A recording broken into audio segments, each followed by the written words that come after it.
Here's a currently popular favorite for both American or South American popular dance lovers. Deep in a Dream, and Helen Forrest is the singer.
Director Artie Shaw not only...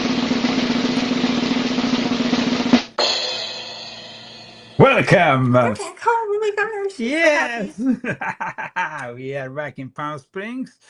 The heat. We're the Today, hottest place in the whole yes, country. 45 Celsius. What is it in Fahrenheit today? 100 and... Today it's 120. 20. But it might be more than that. Might be more than that. We are broadcasting live because that is what we do here. We are not afraid. We are not into all those fancy montage. It's all done live, guys. It's like not fancy. Just come as you are. Okay. If you don't like it, too bad for you. Too bad for you. I've learned that. If I don't like how I look, too bad for me. Too bad for you. But we managed to survive 1 month in the mountains. We were here near Palm Springs, not too far. The temperature was, of course, a little bit better, but here we are enjoying our air conditioning. Especially thanks to our sponsors who make this possible. Thiel, Estes, and Melgarzada Minsa. We love you here at the Leo Zagami Show because it's because of you that this show goes on. And because of the people who also purchased this book, Yep. Vatican's Top Secret Alien Agenda. This week I also had a couple of shows with L.A. Marzulli. Next week with Sean Atwood and more shows to come. But of course, once a week we are here with the Leo Zagami Show, me and Christy. And today we are exposing Silicon Alchemy, Jesse Michels and the Thiel UFO narrative. Now, for those who don't know who Jesse Michels is, he is an investor at Thiel Capital and the creator of a very popular YouTube channel called American Alchemy, where he covers very unconventional topics, of course, focused mostly on the UAP subjects. He used to work previously with Google and helped produce Eric Weinstein's podcast, The Portal.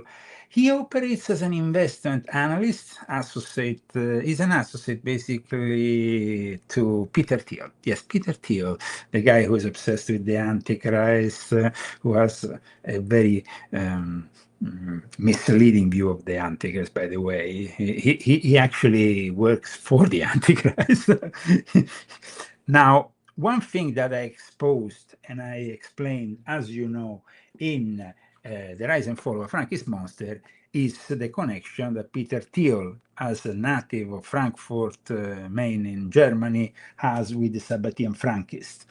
And this is very important for our show today. For those who don't know Jesse Michels, he is an Ashkenazi Jew who comes from a Reformed Jewish background, basically a Sabbatean Frankist background, who links with Peter Thiel.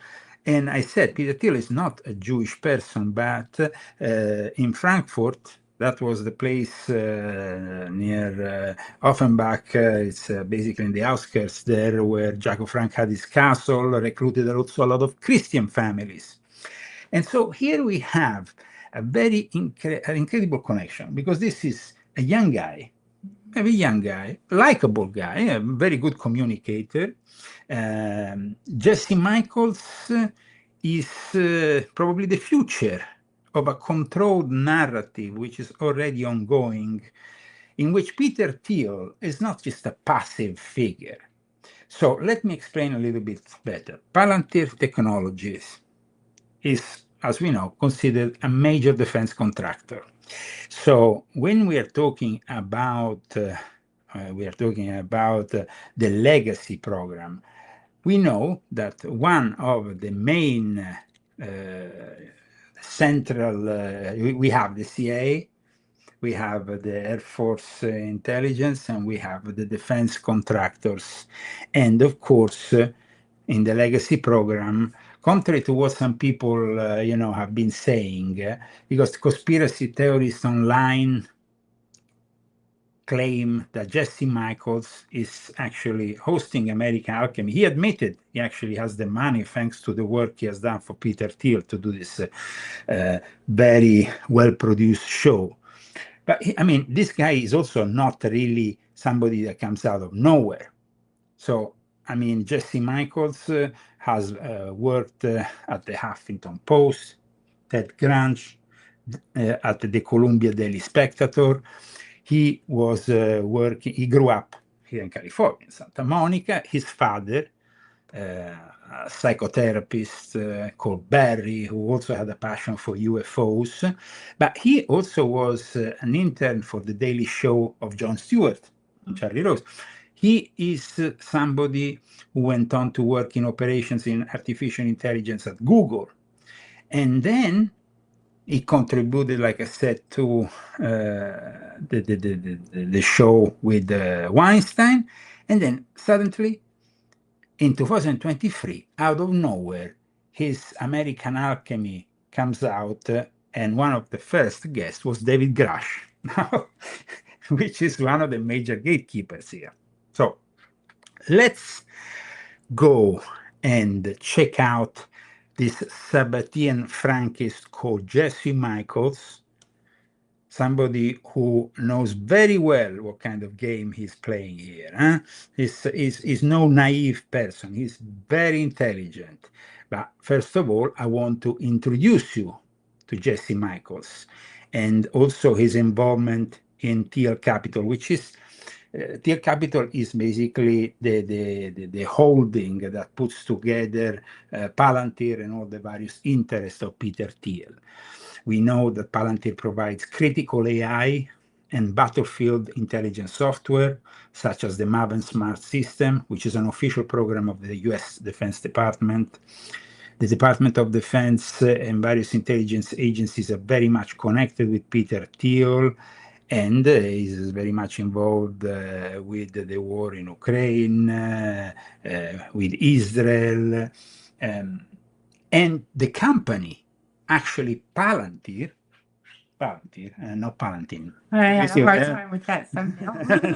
Okay. Palantir was founded with early backing from the CIA. So it's pretty obvious what Jesse Michels is doing here. It's very much, when you are in that kind of situation where suddenly you also admit to have made a bucket loads of money thanks to Peter Thiel, and now you can dedicate yourself to a subject which is not really remunerative otherwise. So let's see from the mouth of Jesse Michels what it's all about. Learn a lot from working with Thiel, or what have you learned from him? I've learned a lot from him, like an absurd amount. I think he has 1 million superpowers. I'd say like maybe the 2 best superpowers are like attracting incredible people. That would maybe be number 1. Number 2 is, and he's called it a look ahead function, which is a funny way of putting it, but his ability to like evaluate a project and see into the future of like, is this going to work or is it not going to work based on like its current elements is Nostradamus-esque. It's freaky. Now is the time to take risk. Yo, what's up, guys? Hope you guys are doing well. Today, we have a podcast with Jesse Michels. He's an awesome dude. He actually is an investor at Thiel Capital, which is Peter Thiel's like family office. And at the same time, he's recently started making content under the brand American Alchemy. And so like he's creating this new brand. It's really cool. And he talks about like esoteric ideas like, are aliens real? He talks about quantum physics and a bunch of other just crazy out there ideas. And so I was like, okay, look, we got to get him on the podcast, just hang out. So this conversation was really fun. It's more conversational than most of my other podcasts, which have been like asking researchers like questions about their research. This one's more conversational. So I hope you guys enjoy. And without any further ado, let's get into it. Let's get it started, man. Let's do it. I love it. Okay, I'm cool. pumped. So Honored to be here. Yeah, man. Jesse, thank you for taking the time to be here. I really appreciate it. Hell yeah. I can't wait. Look, I could like try to intro you myself, but there's so many different things and so many different ways that you can be described. So like, how do you describe yourself at this time? I'm so bad at describing myself. And when people ask me what I do, I give them like the most lame, like I invested in tech or whatever. And then it's funny, actually, I was at a conference the other day and I said that to somebody and it was like this woman who clearly was like super intuitive. And she was like, I think you're like a very like, she said this with, I didn't say anything. She was like, I think you're actually deep, like way more philosophical than you are necessarily just interested in tech.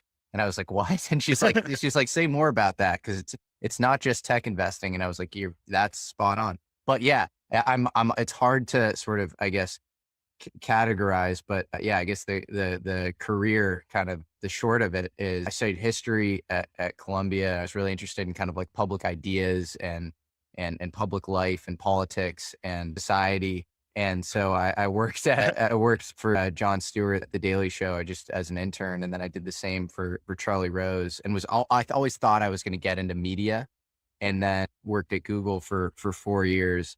And I loved my experience there, but I also felt like there was a lot of kind of like bureaucracy and red tape. And I was kind of frustrated with that. And by the end of my time there, I thought that maybe kind of born of that frustration and of my interest in like ideas and interesting people, I could just bring people into Google's like TED Talks equivalent and interview them. And maybe that would be generative in terms of finding my next thing.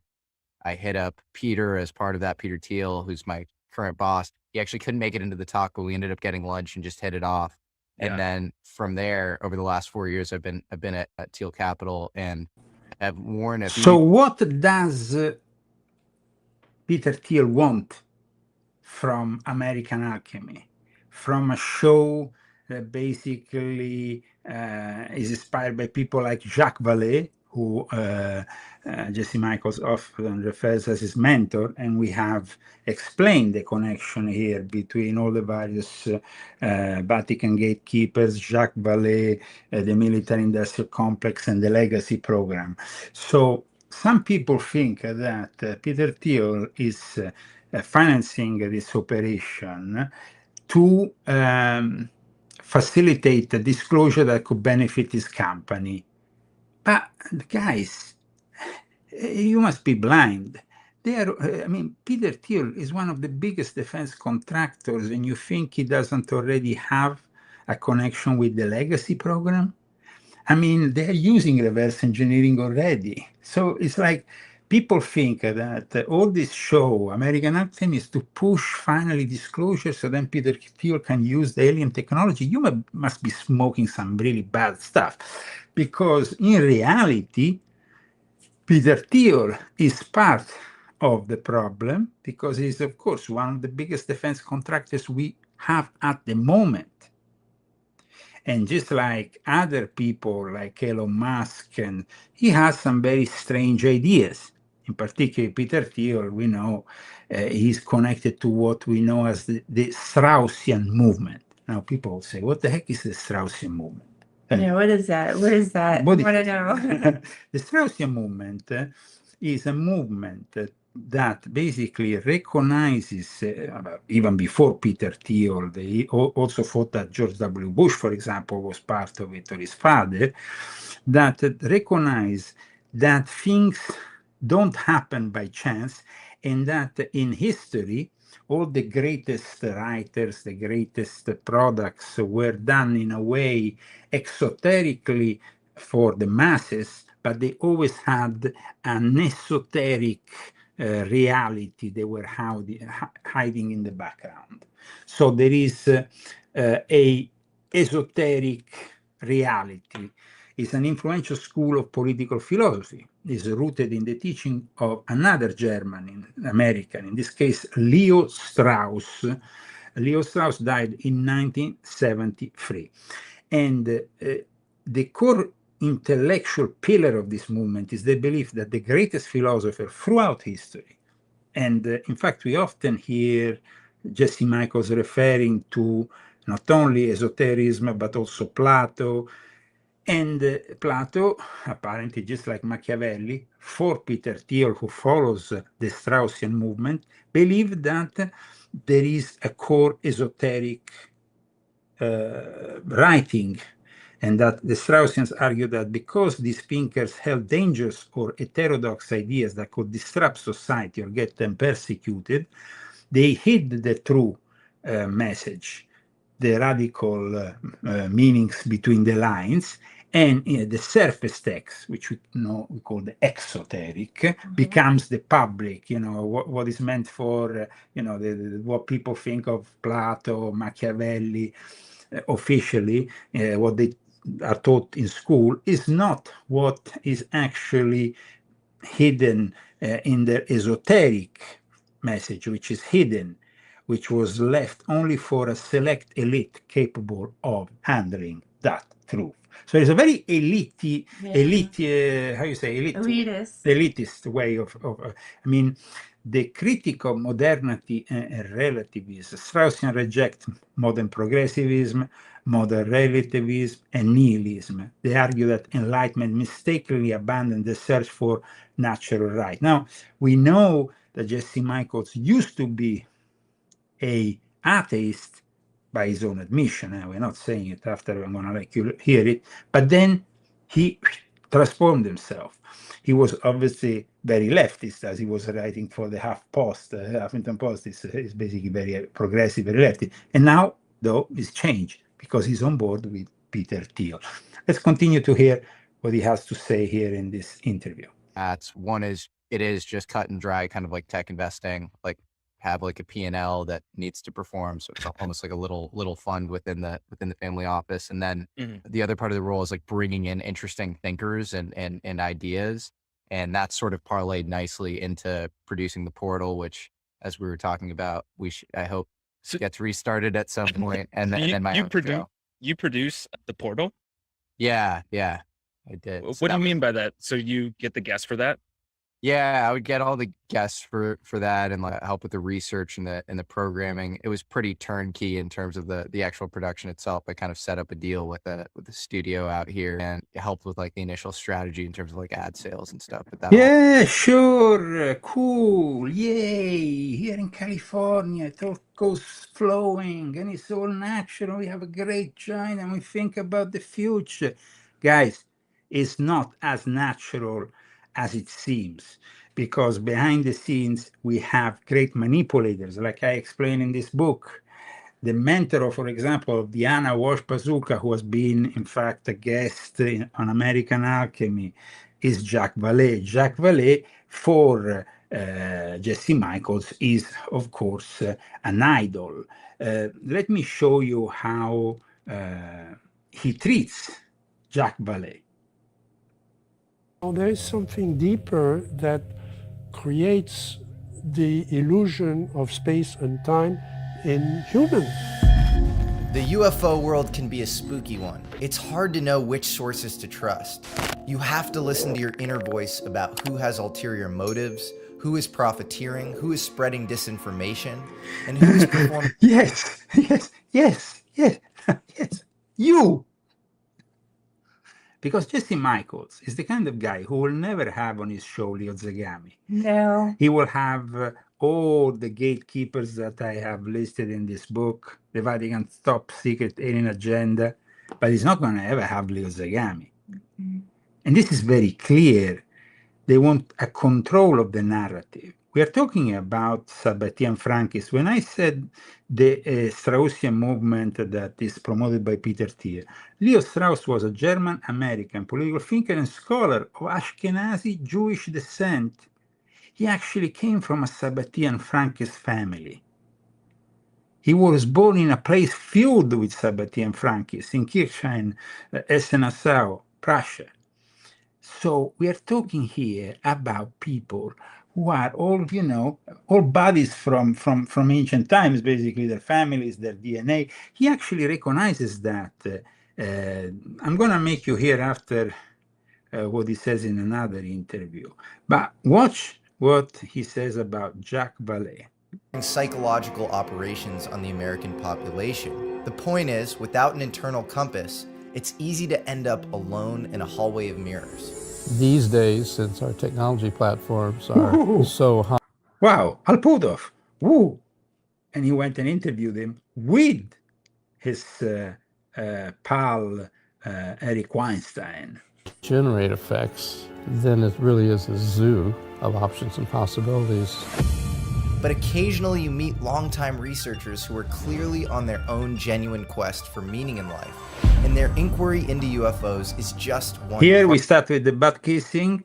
Ladies and gentlemen, here is the butt kissing. At the end of this butt kissing, his mouth will be turned brown. A harbinger of the next paradigm. A fascinating scientific anomaly with profound sociological implications. I would be ashamed of being human if I didn't try to find out, or at the minimum, acknowledge that it was there. Jacques Vallée is the ultimate archetype of this. He is a serious researcher with a computer science, physics, and astronomy background. He even helped build the earliest version of the internet, a project called ARPANET, with legendary computer scientist Doug Engelbart. And for the purposes of this episode, he has probably talked to more UFO witnesses and seen more exotic material than any living person. In fact, it's now almost conventional knowledge that if you're an average citizen who encounters a UFO crash, mail the materials to Jacques. Jacques' books are incredibly dense and detailed, not for the faint of heart. But if you read them closely, Jacques can drop some truth bombs you won't get anywhere else, like in his book Revelations, Alien Contact and Human Deception, when he hints that Bob Lazar was actually an MK Ultra patient, possibly the subject of government brainwashing, which led him to believe he worked on reverse engineering UFOs. On page 9, Valet writes, Robert Lazar also told me of his strange memory lapse. So it's interesting, how he covers for the reverse engineering, blames Bob Lazar of having been manipulated, and it all fits with the fact that, remember guys, this is the Silicon Alchemy. This is Silicon Valley, where people have been taking advantage of this reverse engineering for decades to construct the present reality we are living in. Of the peculiar liquid he was made to drink. It violated a lot of what we thought was impossible to violate. But perhaps what I find most interesting about Jacques is that he's just as mystical as he is hard-headed and scientific. He's not mystical, he's a Satanist. But okay, we want to brand him mystical, Sabbatean Frankist. Now, an interesting thing that I would like to tell you about the Sabbatean Frankist, because people don't know this, but today I want to make it very clear. The Sabbatean Frankists believe in interdimensionality. And this is something that people don't understand about the work of Jacob Frank, especially as you should check J. Michelson monograph, The Heresy of Jacob Frank from Jewish Messianism to Esoteric Myth. If you want to, of course, know everything about the Sabbatean Frankist and Jeffrey Epstein, you can read my book, The Rise and Fall of a Frankist Monster. But guys, we are talking about, according to Jacob Frank, we are living in one of 1,000 of a total, of different dimensions. A realm, according to Frank, is but 1,000th of the total universe, meaning our own cosmos is just a microscopic fraction of the reality. Jacob Frank believed that there was a kind of a cosmic curtain separating human corruption from true divinity. And also another thing that, of course, people like Timothy Alberino will never talk about, because, of course, then Jesse Michaels will not have them on their show. Well, he talked about the Nephilim, Jacob Frank. He talked about the Nephilim as controlling a reality which is, of course, almost like we're talking about a Gnostic vision almost of a reality, in which you have the demiurge, but that it's like this reality of ours is in some way is corrupt, and so it can only be saved by liberating ultimately and giving full control to the Nephilim in the end times, which are in reality, for a lot of Jewish scholars, the fallen angels, and they were, of course, a product of those watchers that rebelled from God. Now, so behind this curtain, we have an uncursed physical realm, which is inhabited by immortal beings. The chief entity of this hidden world was referred by Jacob Frank as the Big Brother. And this Big Brother was also known as Baba. Baba, which was the nickname, there was the discussion between the brother of Jeffrey Epstein, and we never... Something about Clinton. Somebody And ascribed it Trump. to Clinton or Trump. But in contrast to the good word, Frank taught that our immediate world is directed by free-flowed evil demigods, which is why it's filled with mortality and corruption. And all this, I repeat, is not known to most people, that the Sabbatean Frankists have reversed all the reality. They make basically for them, for Jacob Frank, just as his predecessor, Shabbatai Zevi, the sexual magical aspect was to get in contact with the Nephilim. It's almost like today we have Father De Young, which I've discussed also in my book, Orthodox Father, who is the guy who went to Tucker Carlson and discussed how the Nephilim continue to produce through these rituals that are conducted by people on earth, their descendants in the elite. So we have a lot to say here. that, of course, Jesse Michels will never touch. And Jesse Michels, well, let's continue to hear more about him.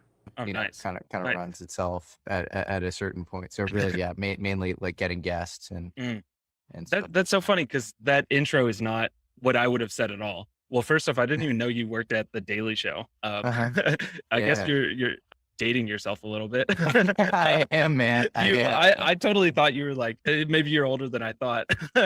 I'm 30. 30. Oh man, Yeah. man, I'm kind of scared to turn 30. Yeah, it is scary seeing that number. You're like, oh. So very young, very young. Now he's probably 34. This interview was from a few years ago. But there is another interesting interview I found where he talks more about also God. And there is some interesting things that he says. Now, this was an interview that was originally allocated for his show, American Alchemy. For some reason, he never uploaded, so then it ended up on the channel of the guy that he actually interviewed. And there is some interesting things that he says that maybe that's the reason why he didn't upload it on his main channel. You know, when things are not uploaded on your main channel, It's kind of suspicious. it's always kind of suspicious. Up, Kurt and Theories of Everything podcast. I hope you enjoyed this conversation with me and Kurt Mungle. Kurt is a big inspiration for me. I love his show. I am a religious watcher of it. And, a religious watcher of it. So let's see what he says. Huh? I think he goes deeper than just about anybody else with some of the top thinkers in the world. And so it was an honor for me to interview him. This was supposed to come out actually on American Alchemy around a year ago, but I took a 9-month break or something like that. Bad timing on my part. So this is a lost interview, but it's an excellent conversation. I hope you enjoy it. It was an honor to speak to Kurt, and comment below if you want more conversations like this. All right. Kurt. Okay, let's go to the beginning of things getting interesting here. Alexander. Yeah. He's a really cool guy too. Yeah. I was just speaking of Jesus. This is a total tangent, but in the last week and a half, I just spent some time with Randall Carlson, who works with Graham Hancock. He's this sort of geologist, esotericist. And then Brian Muraresku, who wrote this book called The Immortality Key, which is all about these like ancient mystery rituals, these Eleusinian mystery rituals that took place in Greece, and Socrates, Pythagoras, Aristotle, Plato, they all went through these things. And both of them agree. This is kind of a heretical belief. They think that Jesus never died. And that if you read the text, Pilate, who was the governor of Rome, or of that little contingency of Rome at the time, poked Jesus's flesh with the spear, and it was to see whether he was dead or not.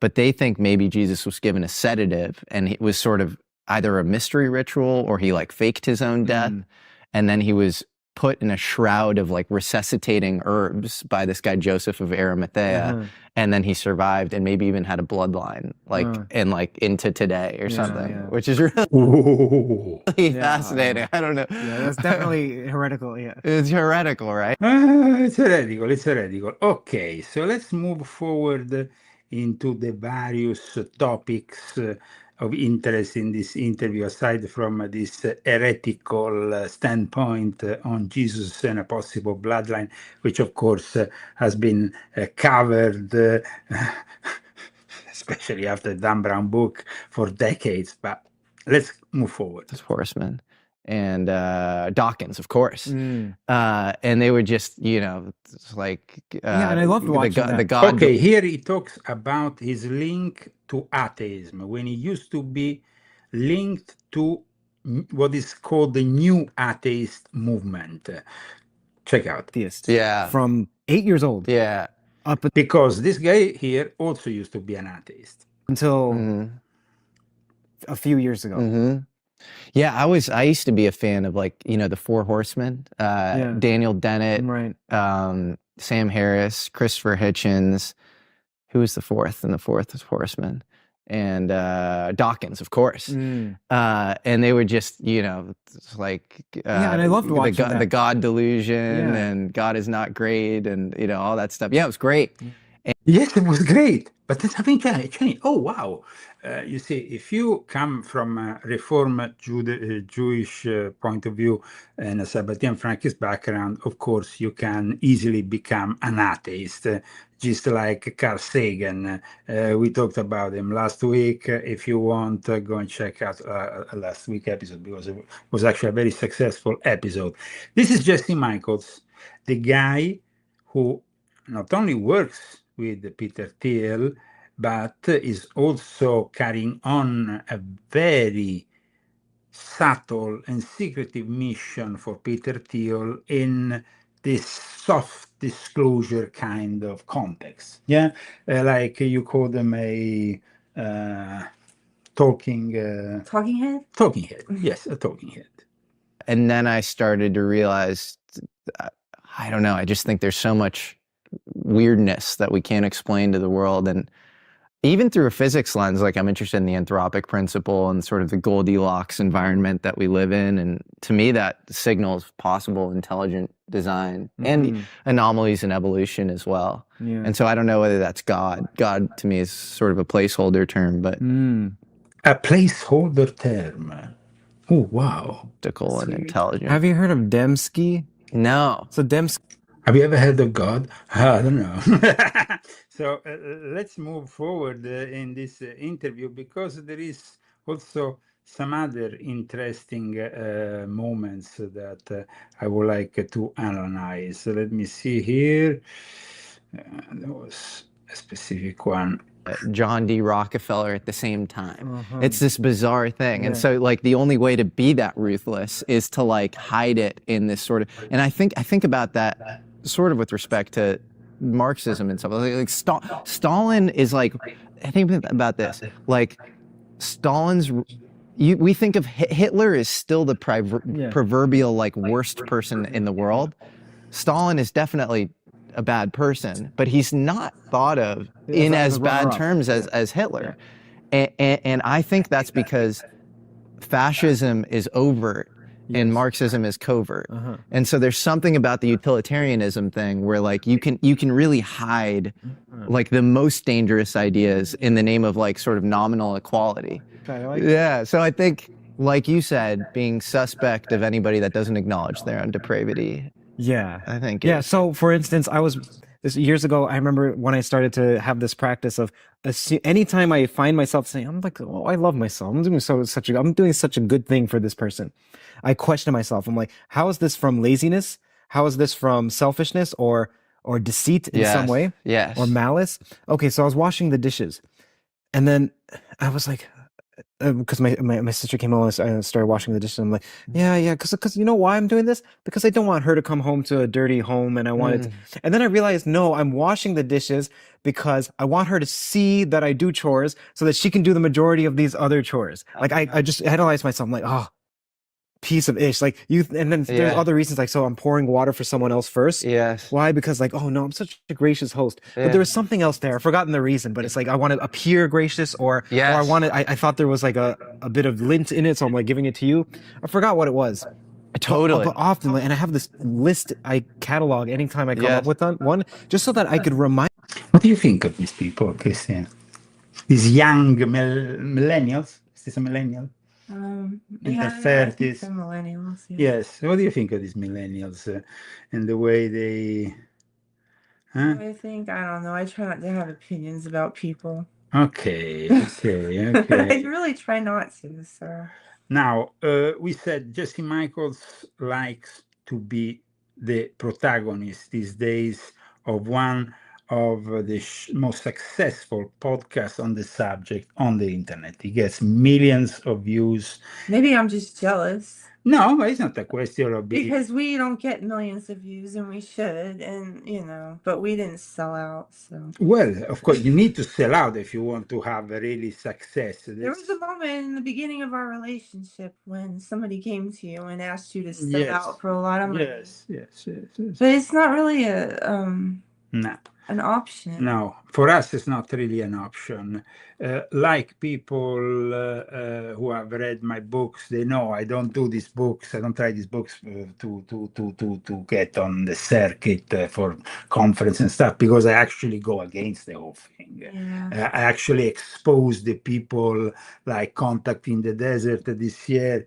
One of the leading protagonists was the gatekeeper of gatekeepers, as I call him, Danny Sheehan, a former Jesuit novitiate, who, of course, is also a friend of Jesse Michels, who often goes here to the Renaissance Hotel for Contact in the Desert. First off, I want to give a huge thank you to our sponsor for this video, Incogni. They have a very special offer for you. It was so good, I actually personally signed up with the discount code in the offer. Of course, a lot of sponsors, something that we don't have. So if you want to help us out, the best thing you can do is, of course, purchase the books relating to today's show, in particular, The Rise and Fall of a Frankist Monster, where we talk about Peter Thiel and the Sabbatean Frankists, connected to Jeffrey Epstein, the Vatican's top secret alien agenda, and then you have volume 12, which is the last volume of my confession series, which you can also read on its own. People sometimes, when I go on other people's shows, say, oh, Leo is always pushing a book, because I'm a writer. That's what I do. I'm not somebody who gets paid from Peter Thiel to produce a big show, or, I have... Huh? The hand is going crazy. What's it? The hands. Oh, the hand is going. What are they saying about it? Here you have your packets. They were asleep. Oh, they were asleep. Yeah, Okay. they're sleeping. Okay, let them sleep. Let them sleep while we go and meet with the Jesuit friend of... I scripted as a rule. There's a decision made on high as to what's going to get said publicly and what isn't, what questions are going to get asked and what aren't, and so that there's... So who gives you this power? There's a bit of theater involved, more than... Well, you see, they even admitted there's a bit of theater involved. And I mean, Jesse Michels, and of course, this guy, Danny Sheehan, is one of the biggest actors in this play. A bit of theater involved. What's going on in the background is the real deal making. And the challenge in Washington, D.C., among many others, is that everything is a deal. Everything is a negotiation. So if the Republican Party proposes $10 billion for a particular program, the Democratic Party proposes $8 billion for the same program, ahead of time it's going to come out to $9 billion, because it's not a matter of principle. It's not a matter of what the program needs. It's a question of the kind of false dialectic that's going on. So you have to get used to that to begin with. And now we've come into the scene with the UFO phenomenon, and that there have been a number of passes at this in the history. But what's happened is, since the one that everybody knows about is the December 17th of 2017, the front page story in the New York Times. Lou Elizondo and Chris Mellon. Lou Elizondo, gatekeeper, who is also a client of Danny Sheehan, because he's his legal, is his lawyer. So he takes care of his legal affairs. And we know that recently, even Ross Coulthard, who is a gatekeeper himself, has attacked Luis Elizondo because there is some kind of schism within the UFO movement. Luis Elizondo is clearly a government agent. I mean, he says it every time that he needs clearance to even, say anything. So what's the point of having these people in these UFO conferences that are just giving us little things, little peanuts? Oh yeah, have a little peanut, like Jacques Vallée is here at the Contact in the Desert. Yes, there is a program inside the laboratories, aliens to learn the language, and yes, and we have an alien inside the and then few weeks after, he suddenly changed. I mean, I always think that these people are very clever because, of course, they are liars, professional liars, and professional Satanists. In esotericism, parapsychology, and Philip K. Dick, as he is nuts and bolts analysis of the material science and physics involved in UFOs. We really don't have a good idea of what reality is. When Steven Spielberg wanted to depict an eccentric yet brilliant scientist studying UFOs for his famous movie Close Encounters of the Third Kind, he decided to base the character, played by Francois Truffaut, off of Jacques. I've been privileged enough to have a few private conversations with Jacques prior to this interview. He often doesn't answer my questions directly and almost seems to speak in code and parables, leaving me with breadcrumbs in the form of books and anecdotes, but not explicating his point. Yeah, so he admits, the breadcrumb thing, but then he is part of the whole narrative because, of course, he's working for Peter Thiel. So let's remember again where Jesse Michels comes from. Beginning but, and end. But so then you started your own content, and so that's the thing that I how I would have said it is that you're now like a content creator who's also a partner or also working at Thiel. But like, why did you start your own content? Yeah, and we've had these conversations in private a lot. So I want to get your take on this as well. But like, I was looking at like, the investing I was doing, and it was a lot of fun. And partially, I had this like amazing cheat code, if you will, or like undue access that I was lucky to get because I work with one of the best tech investors of all time, and he has a great reputation, and people want us on their cap table.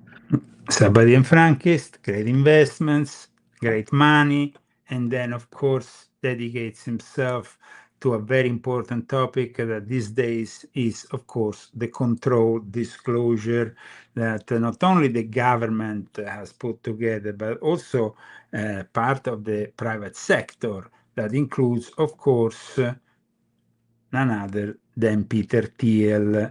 And Peter Thiel is somebody who is not like any kind of guy, but he's a guy who it's really into going and criticizing modernity and relativism, but at the same time, while he's rejecting progressivism, moral relativism, and nihilism, he's pushing for the AI and the control of the system by a high technologically advanced society. So we have the Straussian movement, which Peter Thiel adapts in his ideas for the technology sector, that views itself as the esoteric elite. So you see, Peter Thiel has almost initiated and got into his lodge, if you want to say it in those terms, Jesse Michels, and then the title gives it away. I mean, you call your show American Alchemy. I mean, it's pretty clear now what he's doing there. But there is also another interesting element in this story, because in one of the interviews, he invites a guy which I've also exposed in my latest book, a guy called Jason Gioriani. Now, Jason Gioriani claims that all the religions are an invention of the aliens. Immediately before the Renaissance, you have these huge UFO battles over various European cities. Huge triangular craft, spheres of various colors, attacking each other, some of them falling from out of the sky. What a lot of people are concerned about, including people in the deep state of our own government, is that the bad guys won. In the struggle over reshaping human history, we wound up losing a rebellion against a control system that abides to this day. Who is actually in the driver's seat when it comes to these sort of scientific paradigm shifts? Who is pumping these ideas through these architects? The religious control system on the planet. And so what is that? This thing is very similar to a thing that's happened in our biblical records where a Lord presented Moses with a pattern to build a tabernacle. They came out of the sky, they handed him stone tablets, and this phenomena that's taking place today is as old as our history. At the time the Black Plague breaks out, there are many UFO sightings. There are sightings of objects that land in fields. It was so prominent that hysteria broke out about it in the French court. So, Jason Giuliani, half Iranian, half Swedish Irish, and somebody who works in contact with a group, the Jellyfish Intelligence. Now, he talks and has been talking about, even on American Alchemy, about a mysterious Londoner. This mysterious Londoner is his contact. Jellyfish was founded in 2011 with Kate Mahoney serving as CEO and Michael Iorio. These are people who are veterans of the infamous private security firm Blackwater. And their CEO consultant for Europe is Jonathan Bolter, who used to be in my lodge in London, and even Christy knows it. I know a lot about him. So Too much. yes, so for years we have had people behind the scene. And he went to your conference, by the way, in London. And he was at my conference in London, and I greet him as somebody. It's in my book too. I mean, I know him for 30 years. The guy, it's not like I know him. He has a dual role. He works as a team member in a company called BIG, which is actually means Buckingham Industrial Group. Don't ask me what this group does, because it's simply a front for an intelligence operation.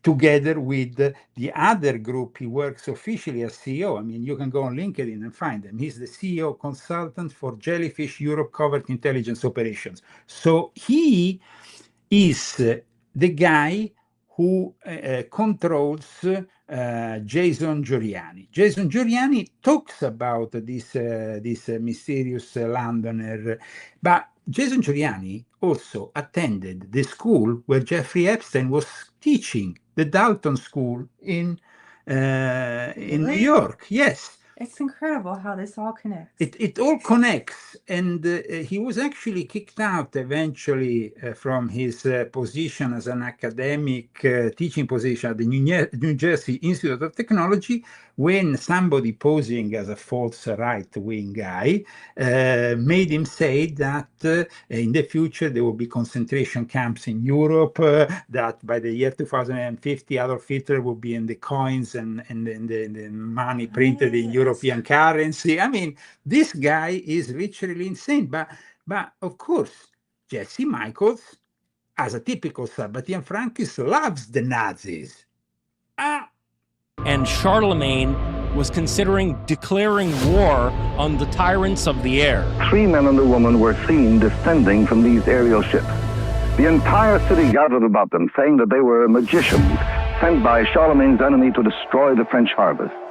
The plague broke out only after these people would land in the fields, and they would go around with these hoods on and these spray cans, and these guys would walk and deliver door-to-door service, spraying the doors of individual homes, where then the plague would break out. Well, who are these people? Exactly. Ingo Swann is being tasked to remote view the moon. Ingo Swann, discussing because he also wrote a book on Marian apparitions, and he was one of the remote viewers of Hal Puthoff. Let's not forget that. So here we have really Jesse Michels involved with all kinds of, and then let's not forget that Giuliani was a key figure in the alt-right. I mean, right at the beginning of the alt-right. We're not joking here. I mean, there is, let me see if I can find it here. I'm not sure. Let's see if I can, because guys, this is all connected, and I mean, and my name appears every now and then in these people's crazy articles and stuff. Now, Troy Southgate works and was in the lodge where also Jonathan Boulter was. He doesn't mention Jonathan Boulter. I was invited in 2002 to join a Masonic lodge in London, actually given that when I came to presence, blah, blah, blah. Then when you go under, you can see I had here, watch. Is your name in here? Of course. Another lodge member, a highly animated Italian fellow by the name of Leo Zagami, a former record producer, took me aside and told me that he represented the Illuminati. As he explained, there were Revolian Masonic elements within the American CIA that were dedicated to the immediate overthrow of the British establishment as a means of reversing liberal trends. That and then it goes on. That Zagami. was the last I saw of Zagami. So I mean, What he saw there. He saw. So that's what I mean. We're talking about a very intricate world of secretive Freemasons, intelligence operators, and of course, Leo Zagami featured. Always dancing around in the middle of it. But let's go back to the Jesuit Danny Sheehan. And Chris Mellon, very importantly, was the Deputy Assistant Secretary of Defense for Intelligence, both under the Clinton administration and under the W. Bush administration.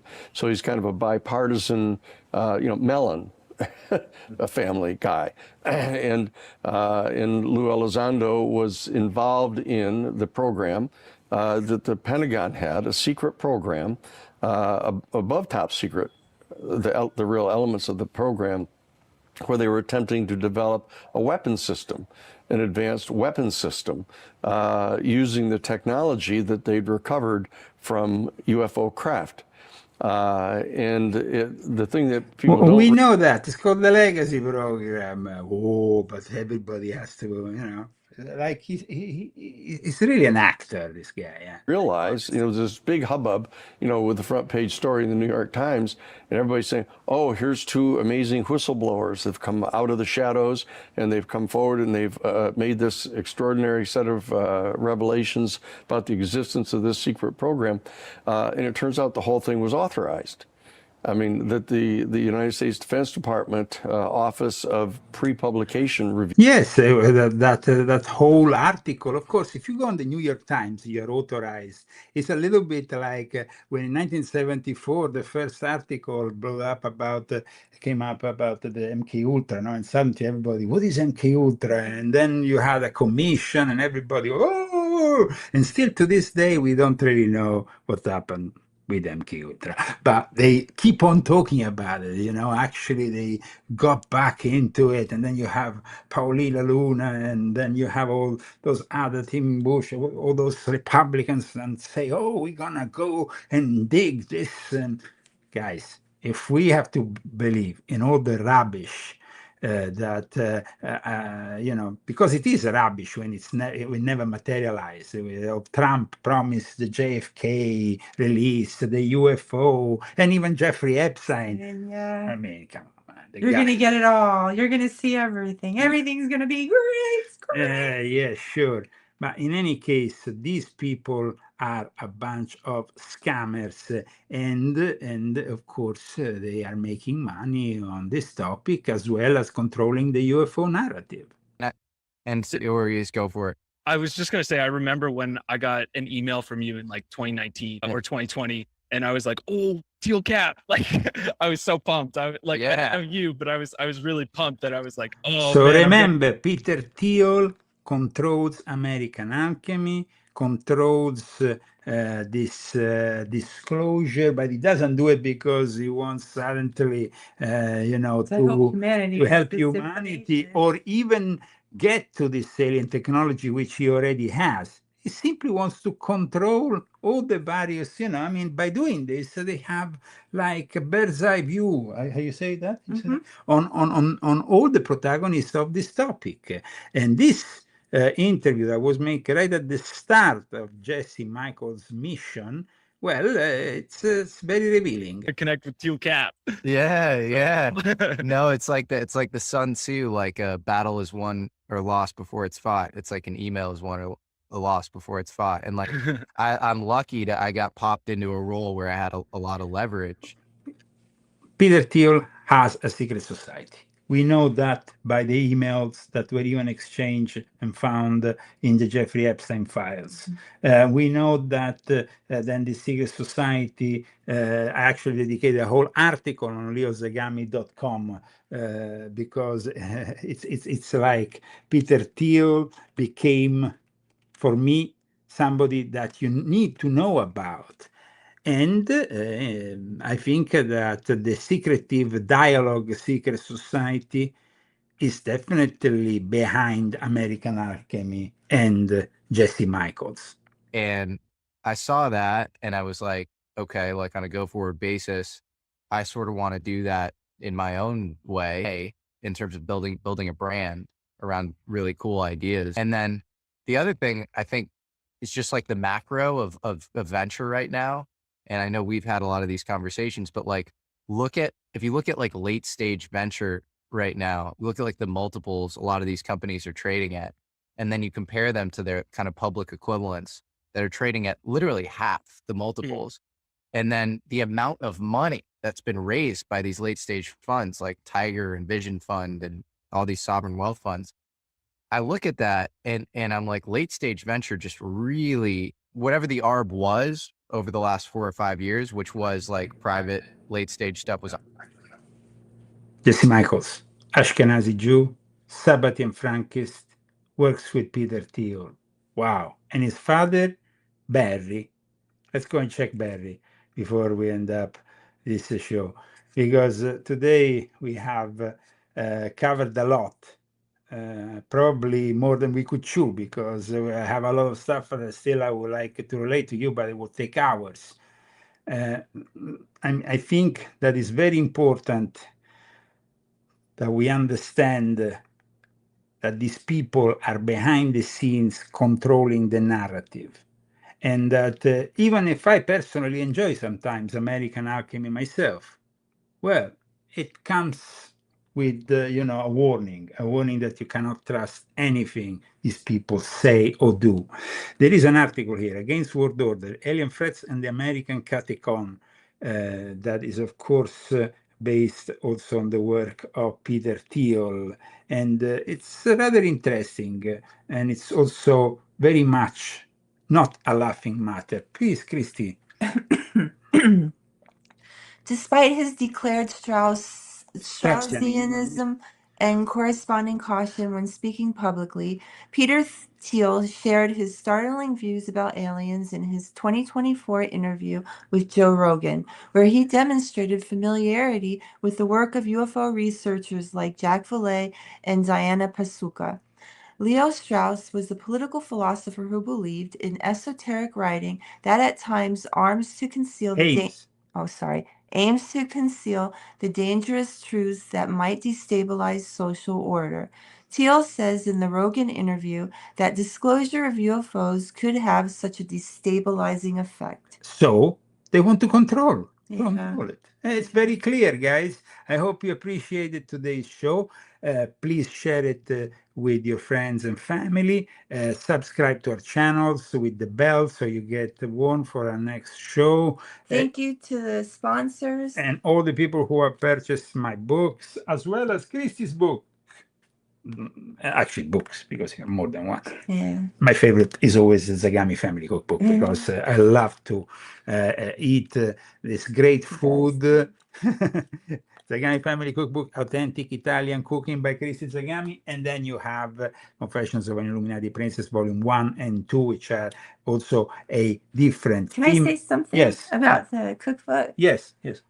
My cookbook's really good because there's a lot of recipes in there that only take like for instance, like pasta recipes that just take like pecorino cheese and that's it, and water and skill to make a nice, pasta dish, and pepper, but like for pecorino, like cacio pepe is just 2 or 3, ingredients, and so is fettuccine Alfredo. Yeah, and I tell you guys, the problem is I've actually did a research this week on why the prices are so high here in the United States in restaurants, and why it's becoming increasingly difficult for anybody, even for, you know, Rich people can't even go out and eat. not rich people, but I guess people from the middle class nowadays have to really think before they go out, because they have 2 or 3 distributions that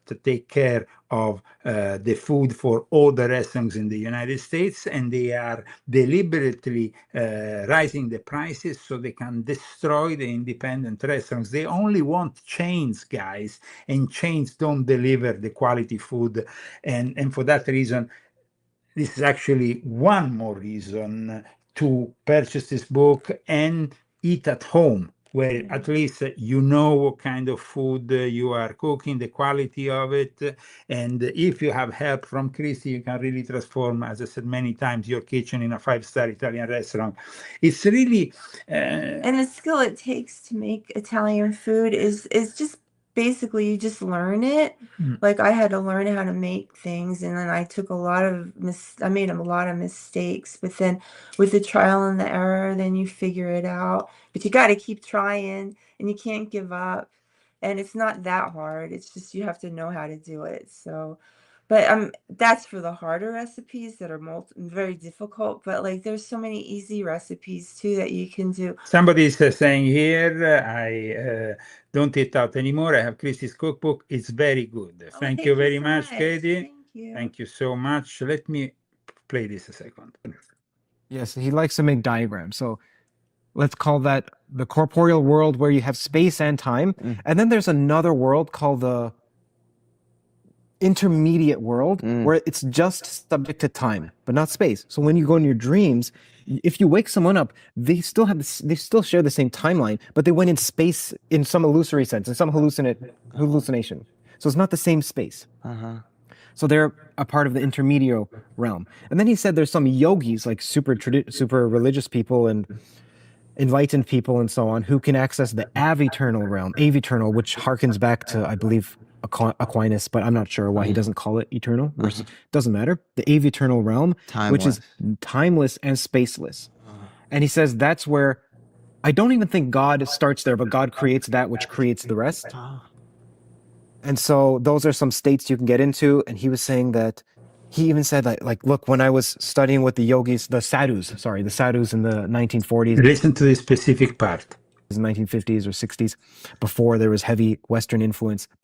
We think in the West that there are certain people called enlightened people and so on. He's like, it is firstly the way the Vedics think about it, or people who are. This is very important, guys, because this is the way the elite thinks of themselves. That tradition is that you have to be a part of the bloodline.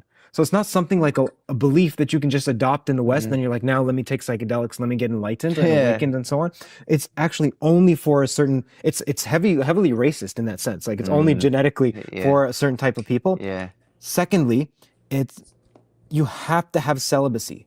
As soon as you have sex, you cut off. Interesting. And that's what's interesting to me, is that I was speaking to someone who's like, there are some people who they don't like commitment of any sort, and they're the types of people who like to travel. They're like desultory. They don't like to be in one place, and they don't like commitment.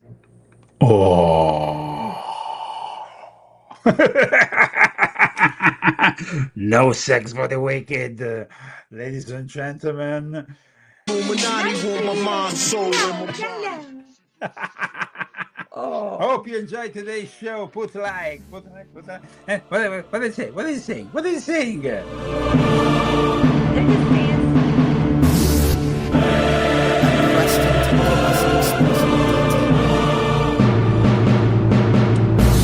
Wait, turn around.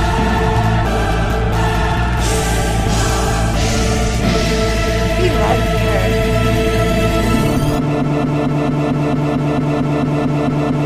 Don't forget to purchase the Vatican's Top Secret Alien Agenda, Hidden Encounters, Forbidden Rituals, and Jesuit Astronomers in the Age of UFO Disclosure. Just 20 days after the first. Yes.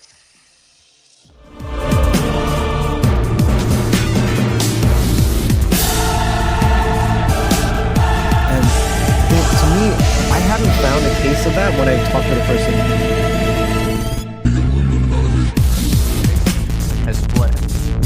So I think really if you were to try to position yourself in this serendipity with what I would want to do anyways, it's like what I'd enjoy spending my time doing.